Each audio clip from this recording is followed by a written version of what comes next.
Hello, welcome to Board Deck and Dice. Today I am doing another Kickstarter preview. It's Kickstarter season. I'm hunting Kickstarters. That's a really bad impression. We'll leave it in. Doesn't matter. Today I am taking a look at Goblin Grapple, a small card game that plays a bit like a very simple, much simpler Stratego. Let's have a look, see what I mean, and I'll tell you what I think on the other side. So this is the deluxe version of Goblin Grapple, which comes with a lovely little wooden box. Of course, this is all still prototype form, but it's nice to have a good idea. As you can see, I have a review copy here, and it's just in a tuck box. Goblin Grapple is a game of kind of deduction and bluffing and so on and so forth. You can play it with 2 players, but I'm going to show you a 3-player setup because I think that's kind of the optimal count. You have a number of cards, 1s, 5s, and they're all really nicely illustrated. 3s, some of these have special powers, like the 1 is a Goblin Defender, and that can be swapped for any Goblin that loses a battle. 0 is a Goblin Spy, so that let you discard that, look at another player's hand and swap a card with 1 from your hand. Assassin always defeats the King, which is the 8, the biggest number. In fact, I think that's the last number. So there's only a few number cards to get used to. What happens is each player is dealt 5 cards. And on their go, they are going to draw a card and then choose to do one of a few things. So let's say it's this player's go first. So they have mainly 3s, a 1 and a 5, and they draw a 3. They can play a card to their army. They can play a card to another player's army to attempt to have a battle, or they can discard their spy to steal a card. So in this case, let's say I've got plenty of 3s. I'm going to play it face down. That is now this player's army. This player over here draws a card. Let's have a look at what they've got. And they've got a 0. So they're going to discard that. They're going to pick up this player's hand, look through it, and swap for 1. So they decide they want Assassin because it's useful for a king. And they give them a 3. So then we come on to this player's go. This player's had their turn. They've done that action. They draw a 3 and they decide to play an army card. Back to the first player's turn. We have 2 armies in play. Can never pick cards up.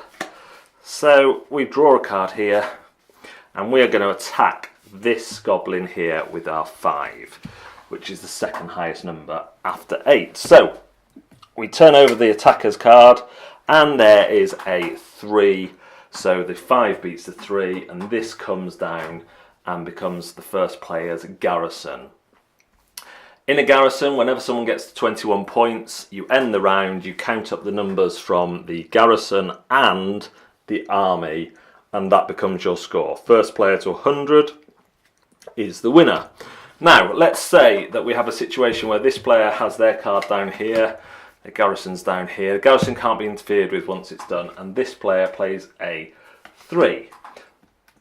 As we can see, that's a draw. So this player has a number of choices. They can concede, either decide that they don't want to play any more cards. They can use their 1 to swap it, so this player would get a 3 and a 1 in their garrison instead of a 3 and a 3.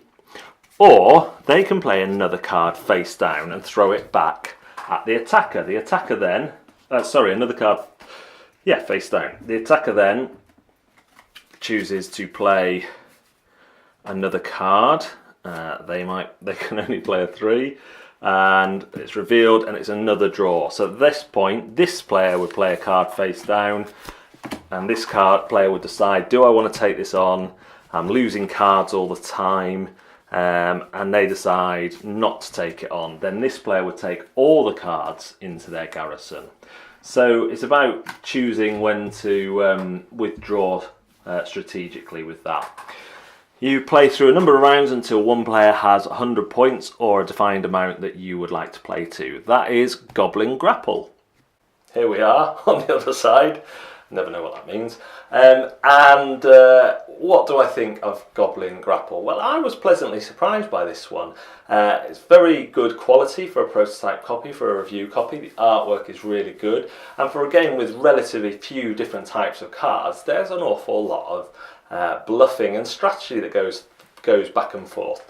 Now, the low amount of cards means you can, have a better idea of what people are doing, what they might be bluffing with.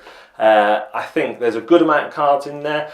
Maybe it's a stretch goal. I like to see a couple more, not many more, because I think that will throw off the balance, but perhaps one or two more numbers so you haven't got quite as big a gap.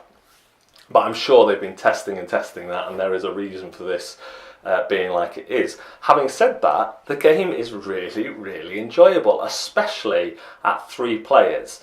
There's just enough back and forth. The worst bit of the game, by far, is being the first player, because you basically have to put an army down, and you're kind of inviting an attack. And as the rulebook says, you don't want to start putting an army in too soon, but you don't want to start putting it in too late, because that's going to be a good source of points. Even if someone scores their barrack, you could have more in your army potentially if they've let you, which would be a bad move. I like the fact that the kind of well-known technique of the lowest card being able to beat the highest card. So, someone's put a card down in their army, you're thinking, is that an assassin? Should I go in with my king, or should I go in with a mid number? But then it could be the king. There's lots of thoughts there. The current tiebreaker situation confused us at first. It was a little bit unclear in the rules, but that's already being looked at, and the publisher, the developer, has really listened to feedback on the rules, and they're neatening that up so there'll be no confusion. But basically that nice back and forth that happens, where you get to play a card and they have to choose whether they're taking up the challenge or not, and it only happens when there is a tie, which doesn't happen as much as you might think given the limited range of numbers, because often if I've tied with you in an 8-8 and I've got a 1 in my hand, that's me just thinking about my decision, remembering, and I've got a 1 in my hand, then I'm probably just going to give you the 1 rather than risking you get 2 8s into your barracks. 9 is much better. I'd rather keep my 8 for another day. So the ties don't really happen as often as you might think. So as you can tell, this game has won me over. It's one of my favourite played Kickstarter prototypes of recent times. It's a little game that can be carried with you, that packs a little bit of a punch. The Kickstarter link will be down below, so go check it out, and thanks very much, as always, for watching Board, Deck and Dice.